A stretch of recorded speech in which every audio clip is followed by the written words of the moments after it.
Now boarding on track number 8 is train number 1, the All Aboard podcast, your excursion into transportation excellence, and I am your conductor, Phil Bell, PB Chris, Mr. 645, a highly trained rail enthusiast, and I'm proud to hold the E. Hunter Harrison Chair here at the Bell Institute for Advanced Railroad Studies, where there are no degrees because the learning never ceases. And after a great weekend, I'm very excited to be back here behind this, the Brunswick Green PLB microphone. Now we're going to get right to the main event, and that is electric vehicles and how railroads are America's biggest user of them. Now, I know most of you have been thinking when you hear electric vehicles, you're thinking about your Tesla, you're thinking about Rivian. You've been hearing a whole lot about that, but here's the reality. Railroads have actually been the world's leader in electric vehicles for many years. And so let me get started. Now, for a long time, railroads were, of course, at first powered by horses. And horses were very effective because they had been used to power transportation for a long time, going back to the Roman era and even before. But of course, as America got to be more industrialized and more urban, certainly horses couldn't keep up. And when you think back to some of what you've heard about our large cities, such as New York City years ago, there was another problem that came with horses, and that was, of course, fecal matter being all over the place. So you're thinking about more of the disease and the like that are coming along, although you have these horse-powered cars, which we called horse cars, and it certainly worked very well. This really wasn't going to cut it. But the next thing was, of course, your steam engine, and the steam engines would continue to operate and be the primary mode of horsepower for railroads into the 1950s, but they also had their problems in urban areas, which, think about your urban area. If you had a steam locomotive chugging down the tracks, but not just one, and a lot of them, you would see how this could certainly become something where a lot of folks say, I don't know if this is necessarily the best thing for the environment. Now, look, to be clear, I think it's a great thing for the environment, but it was very difficult, and you would see a lot of cities in some ways push back on that. But the biggest problem that steam locomotives had, especially in urban centers and also in tunnels, was ventilation.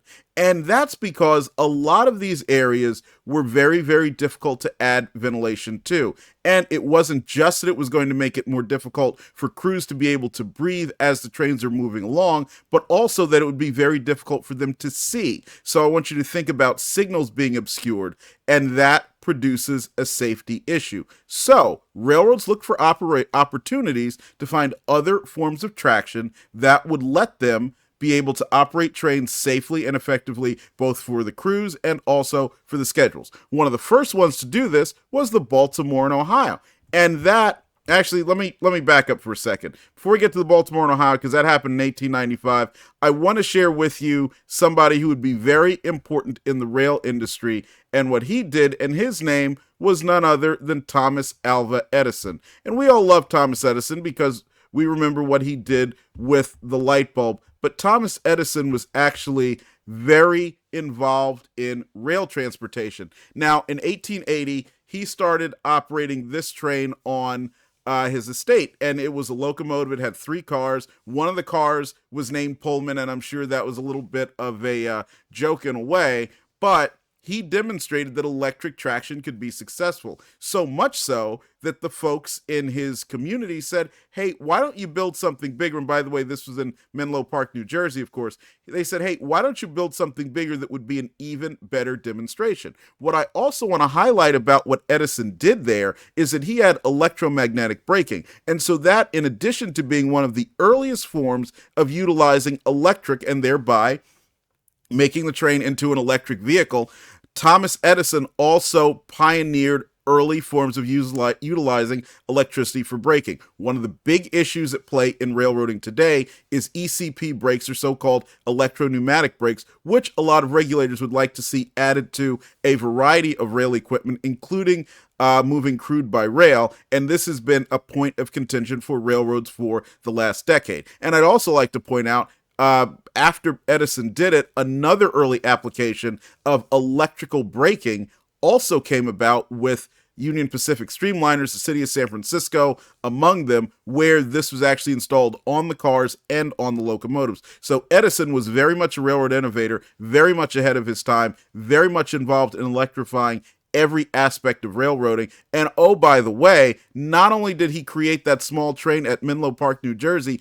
but he also developed the electric system that the Delaware, Lackawanna, and Western Railway used on its suburban lines that emanated out of the Hoboken terminal in Hoboken, New Jersey. Now, if you've been following us and you follow us on social media, you know we love Hoboken because, of course, I love the Erie Lackawanna Railroad, and that was its eastern passenger terminus. But those lines, which today are still operated by New Jersey Transit, and in many cases still use the same catenary poles that were put up for the Edison electrification, although the electric system itself has been changed, those lines were electrified with Edison's system, and they operated using that system into the 1980s. So for over 50 years, which shows you how not only was Edison good at was an innovator, but his system, direct current, 3,000 volt direct current, worked incredibly well.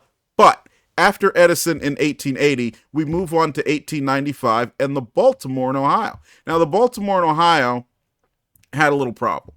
And a couple of episodes ago, when we were talking about Chase, Maryland, we talked about the Philadelphia, Wilmington, and Baltimore. That was a railroad that the Pennsylvania took over and became part of the Northeast Corridor. Well, before the Pennsylvania Railroad took it over, it was used to forward the Baltimore and Ohio's trains from Baltimore, where the B&O had its eastern terminus, into the New York City area. And I want you to think back, even in the 1890s, New York City was so important that railroads wanted to do everything they could to get to that consumer market and also that passenger market. So that's how the B&O was doing it. But like any time, when your competitor comes and takes over a company that you're partnered with, suddenly those partnerships go away. And the Pennsylvania quickly found out that, the Baltimore and Ohio quickly found out that, in fact, they were not going to be able to use the Pennsylvania Railroad to get its trains to the New York City area. So they didn't know what to do, and they built what is now the Philadelphia subdivision of CSX. And it has some high bridges, especially around Perryville. Very interesting to watch, and that's how CSX moves trains through the I-95 corridor to get to the New York area. Well, they had a problem, though. The Philadelphia subdivision was on the wrong side of town, and also they had to have a station because the station that was previously used with the Philadelphia, Wilmington, and Baltimore was now no longer something they could utilize. So they built the Mount Royal station, and I will show you a picture of that because, as you know, when it comes to railroads, the most important thing that you can do is have a little bit of visual. Mount Royal Station. And this is something, by the way, if you're a rail enthusiast, I hope that you will take the opportunity to go visit. It's owned and operated now by I believe it's the Maryland Institute College of Art. So it's an art college in Baltimore, but it's also right next to the B&O main line, where you can see important trains such as CSX's IO31, which is a Jersey City to Jacksonville intermodal train. That's Mount Royal Station there. It's at the eastern end of the Howard Street Tunnel. And also it's where Governor Hogan, when he was leading Maryland, held the press conference to commemorate the state's agreement with CSX to expand the tunnel to accommodate double stack. So this is a very historic area as far as rail enthusiasts and rail historians are concerned. But they built the station where they would now be able to bring their New York-bound passenger traffic, have them board and offload, although they also did have Camden Station at that time, which is right next to Camden Yards, the famous Oriole Park at Camden Yards, and the Camden Yards, which at the time were railroad yards before the baseball stadium, of course, got there. But the B&O had a problem. The Howard Street Tunnel goes under the city of Baltimore, then as now. And then as now, it was very difficult to ventilate the tunnel. So what did they do? They said, I know, let's go ahead and have an electric system. And they contracted with General Electric, which also an outgrowth of Thomas Edison's work, to create this. And this is an example of the electric system that was there, which had a third rail that ran overhead and was offset. So I know for those of you who are familiar with railroad electrification, you're thinking, wait a minute, an offset third rail that ran above. Yes, yes, that's exactly what was done. So it was actually in the center, and that also makes it accessible for trains that are operating on either track because at the time the tunnel was in fact double tracked.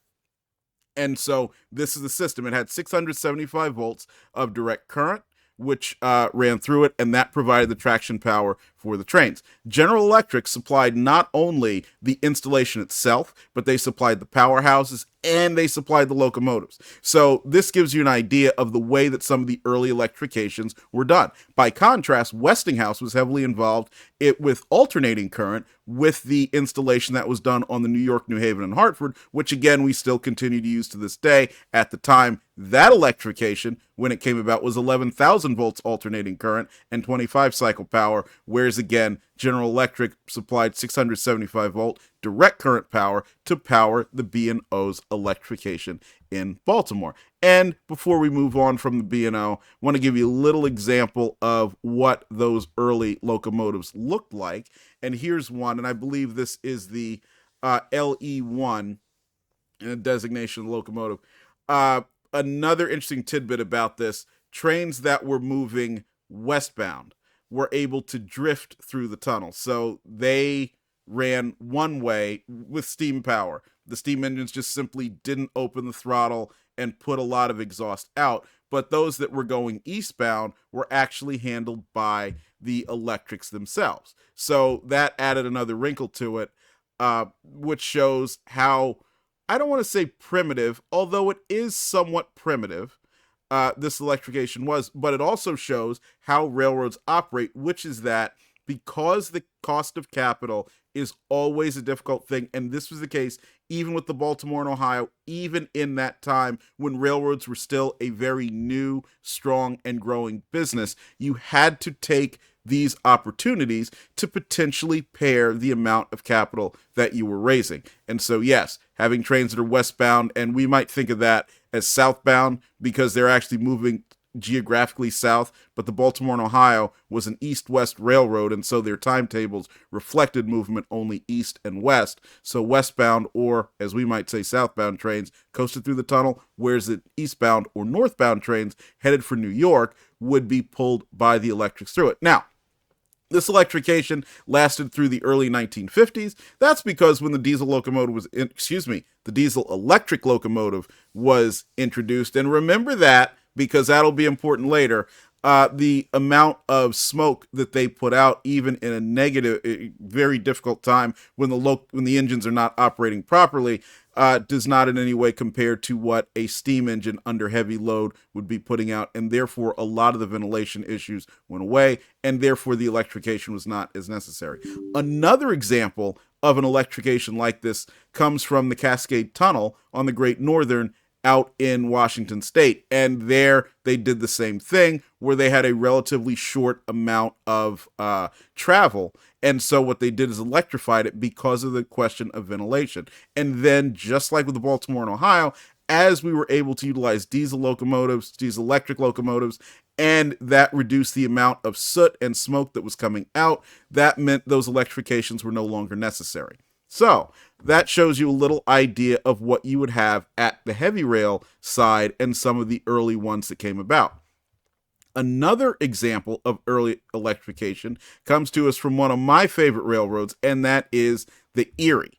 And this is one that is almost always forgotten about because it was very, very early, or at least I should say it was at a time when there wasn't quite as much railroad photography. But this was 34 miles of its Rochester division, running from Rochester, where, of course, we know Kodak became very strong, to Mount Morris, New York. And this was, interestingly enough, 11,000 volts alternating current at 25 cycles. So whenever we talk about cycles or hertz, that's the frequency at which the current, in the case of alternating current, is being transmitted. And so different cycles have different electrical equipment is designed to operate at different cycles. So what you have mostly in your home, your light bulbs and so on, operates at 60 cycles. That's commercial power. But at the time, 25 hertz is what Westinghouse used for a lot of these early rail electrifications.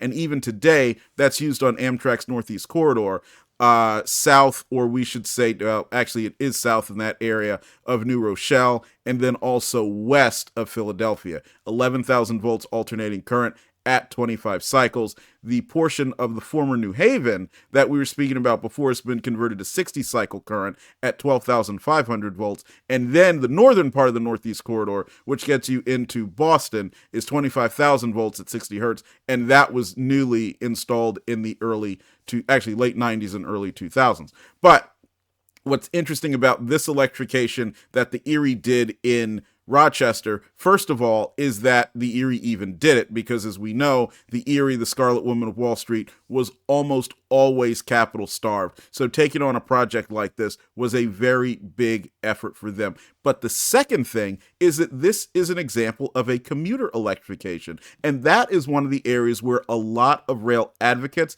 and urban planners tend to like to promote the idea of electrification that is for commuter rail. Why is that? Well, because there's a lot of it in the New York City area, on the former New York Central, on the former, somewhat on the former New Haven, and then, of course, on the Pennsylvania Railroad. You also have it now in the, the effort to make it into the Boston area as well, because we've seen that what electric traction allows one to do, which is accelerate faster, is very beneficial in these situations where you have a lot of stops close together. Philadelphia, also another one where the Pennsylvania Railroad on one side and the Reading on the other also utilized 11,000 volts at 25 hertz in order to provide that. And that system is now operated by both Amtrak and SEPTA. So this is what the Erie did. Now, this electrification, unfortunately, did not last very long. And as we know from our history of the Erie, it didn't stick around. I believe it was 1934 when it was finally phased out. And sadly, most of that has been forgotten. But the place where we typically think of railroads as being users of EVs, electric vehicles, which is electrically powered trains, are streetcars and InterUrbans. And a lot of this was for some of the reasons that we talked about earlier, which is that your streetcars and InterUrbans operate in your urban areas. And therefore, when you're operating in an urban area, you have a lot of folks, whether we're talking about the quote unquote city fathers or otherwise, saying, hey, we don't know if we want steam powered locomotives in the area. So therefore, you would end up with electric traction. And one unique aspect of this comes to us from none other than Washington, D.C. Now, that is an overhead view in the PCC era, so that would have been the 1940s into the 1960s before D.C. Transit shut down. And you notice those streetcars are operating, obviously, in the middle of the street. But what looks odd about that is it kind of looks like Lionel Track, and you're saying, wait a minute, Phil, we're not talking about model trains today, but this is an example of how electric power was provided to some cars in certain areas. And this is an example of conduit track. So the conduit was actually a third rail that went in the center, and this was mandated by the U.S. Senate, because the U.S. Senate at the time controlled the franchise that DC Transit used to provide transit service in the District of Columbia, because there was a lot of fear that either overhead wire, which was unwanted, or some form of a more traditional third rail would be dangerous to people. So in DC, what they did is they had this odd third rail system called a conduit system that was basically more or less quote unquote safe for you to walk over if you were a pedestrian, and that you wouldn't get all 600 volts in you if you happened to contact it. Now, once the cars got out of the downtown core, they were able to switch to their trolley poles, which you see on the top of the streetcars there, and operated as normal. So that was something that was unique to the DC area, but I wanted to mention it because it underscores the challenges that railroads and streetcar operators and InterUrbans would face when they wanted to operate in these areas, and also the political ramifications of dealing with governments who more or less controlled your ability to operate in the street.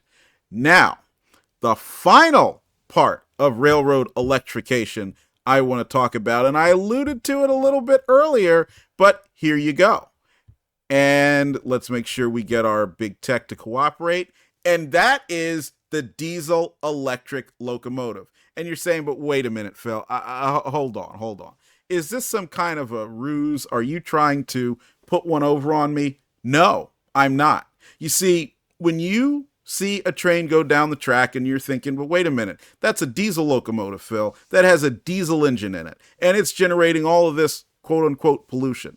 That's not an electric locomotive. No, it is an electric locomotive. It actually is an electric locomotive. You see, going back to this picture, which is an export locomotive, an EMD GT22, you're seeing the installation of an electric generator right next to the diesel engine itself.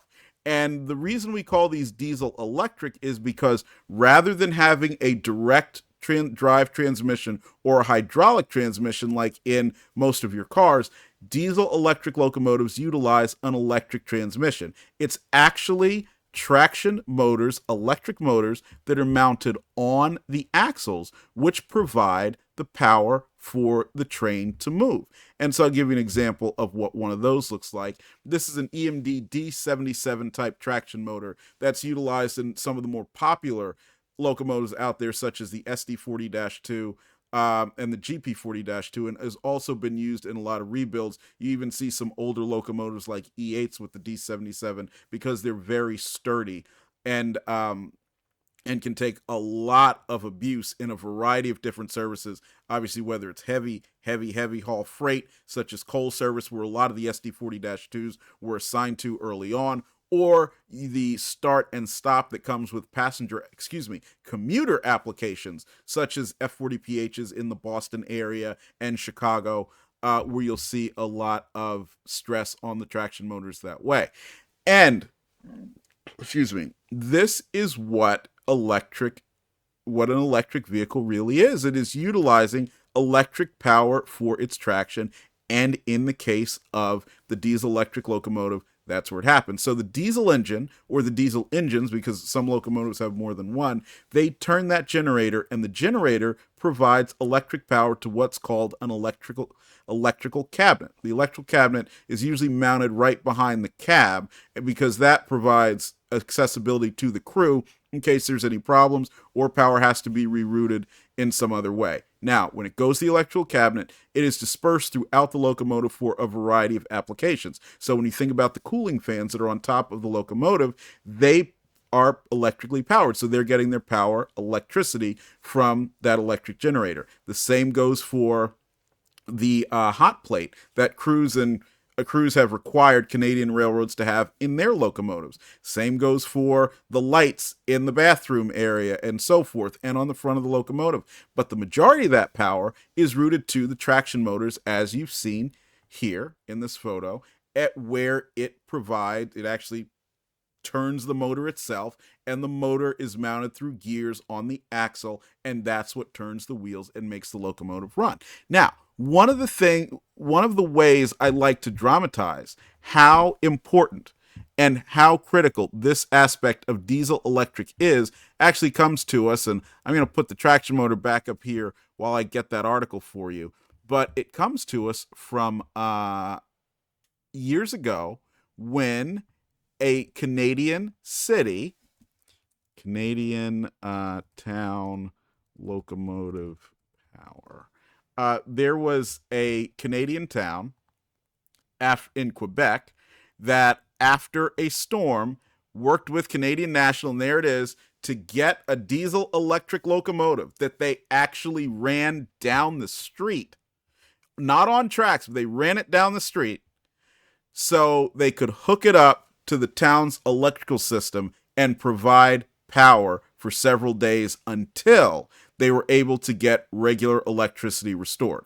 And that gives you an idea of how much electric power locomotives generate if they're able to provide power for parts of an entire community. That is something and very noteworthy in EVs. Now, I'll get a little editorial here.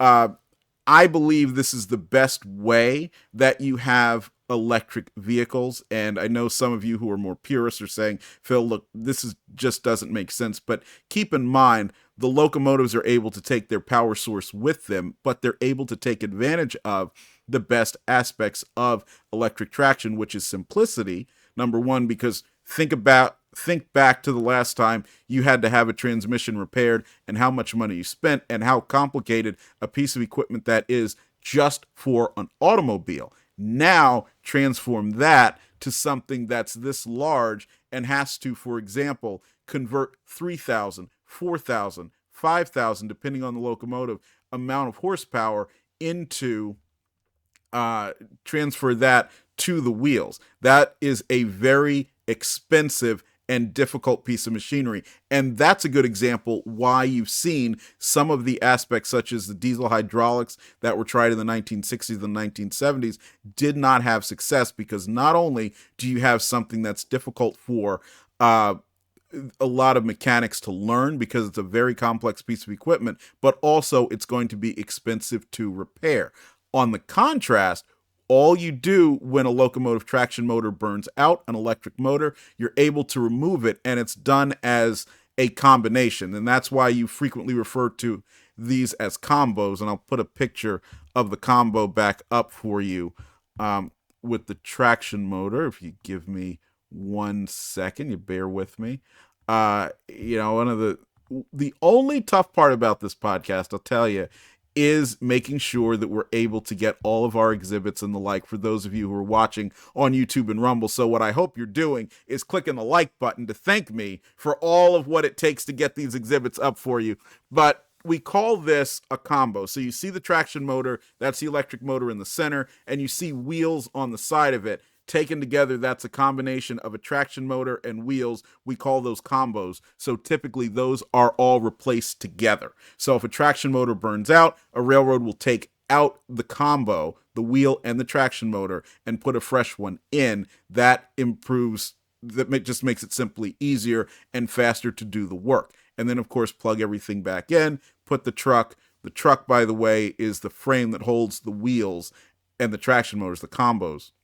And that's under the locomotive that swivels from the right to the left. Most people in Europe call those bogies. We call them trucks. Actually, I'll give you an example since we have a model train right here.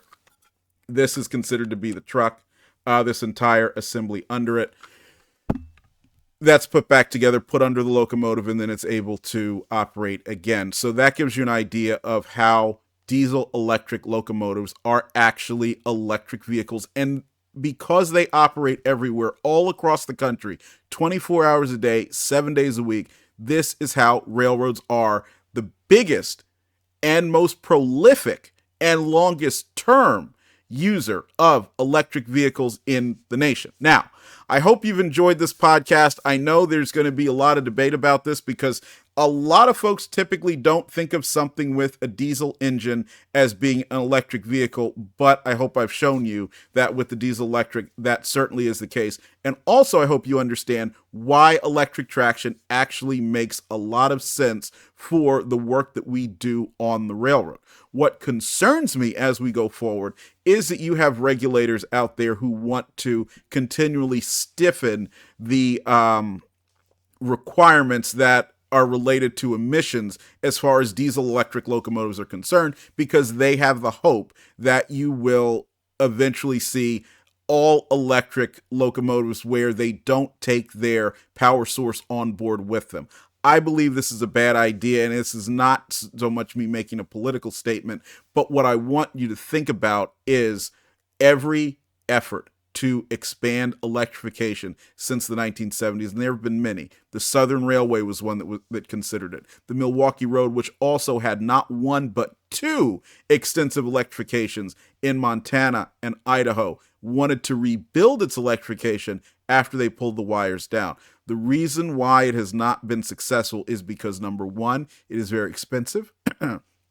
Number two, it puts railroads even more at the mercy of fluctuations in commodity prices than they already are. Number three, it is very difficult to develop effective electrical gear and be able to compensate for the amount of space that's needed to move freight cars, because think back to your double stack double stack train where you have two shipping containers stacked on top of each other for more than 100 cars, you need to make sure that the overhead wires are able to accommodate this. And this is one of the reasons why you have restrictions on freight service on Amtrak's Northeast Corridor, where the wires can certainly interfere in that. The next thing is the ability of the railroads to maintain under it, because remember, while we tend to take for granted on these electrified rights of way that it's there, it's normal, it's nothing new, there is an inherent danger in doing work under a high voltage electrified catenary that is right over your head.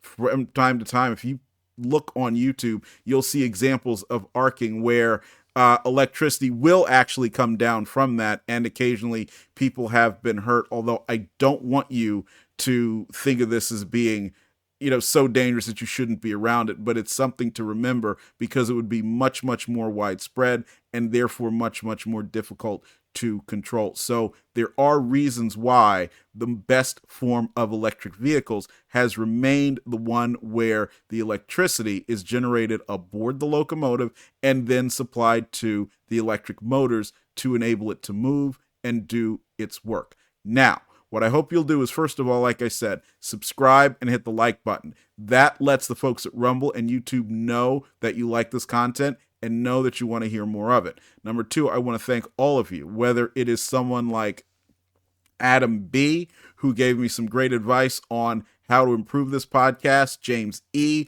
who always responds to me, lets me know what he thinks, the folks out there who have been sharing, the folks out there that we've been debating with.